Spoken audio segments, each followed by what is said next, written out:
ആദ്യം കാര്യം കേൾക്കട്ടെ. കാര്യം കേട്ടിട്ട് 6000 രൂപയോ? എന്തിനാ?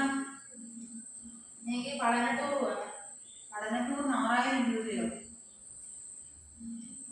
1000 രൂപയൊന്നും ചോദിക്കുന്നവരാണല്ലോ 6000 രൂപ ചോദിക്കുന്നത്. എൻ്റെ കയ്യിലില്ല കുഞ്ഞ. അമ്മ അക്കരടുത്ത് ചോദിക്കാമേ. മോനെ പൈസ ഇല്ല. പിന്നെ അമ്മയുടെ പൈസ ഒന്നിനും പൈസയും തരത്തില്ല. പൈസ ഇല്ലാത്തോണ്ടാ ഇല്ലെന്ന് പറഞ്ഞു. ഇപ്രാവശ്യം എന്തായാലും കൊണ്ടിട്ട് പറഞ്ഞു.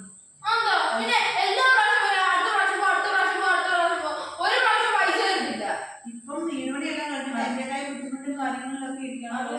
വീട് പണി പിന്നെ ഒരു പൈസ ആവത്തില്ല. പിന്നെ